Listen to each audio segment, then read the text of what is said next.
بسم الله الرحمن الرحيم والفجر وليال عشر والشفع والوتر والليل إذا يسر هل في ذلك قسم لذي حجر ألم تر كيف فعل ربك بعاد إرم ذات العماد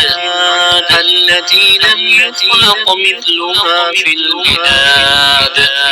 وثمود الذين جابوا الصخر بالواد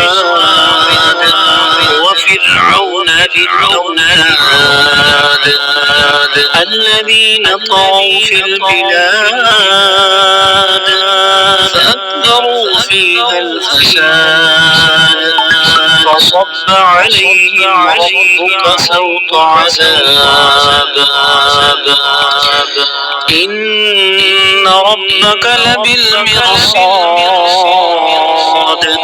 فأما الإنسان إذا ما ابتلاه ربه فأكرمه ونعمه فيقول ربي أكرمن وأما إذا ما ابتلاه فقدر عليه رزقه فيقول ربي أهانن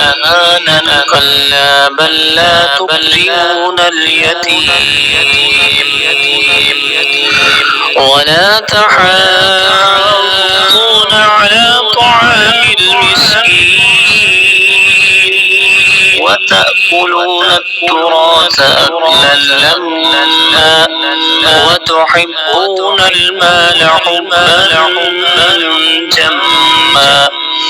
كلا إذا دكت الأرض دكا وجاء ربك والملك صفا وجيء يومئذ بجهنم يومئذ يتذكر الإنسان وأنى له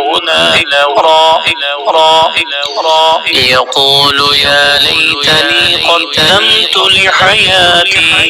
فيومئذ لا يعذب عذابه أحد ولا يوثق وثاقه أحد يا أيتها النفس المطمئنة ارجعي إلى ربك راضية مرضية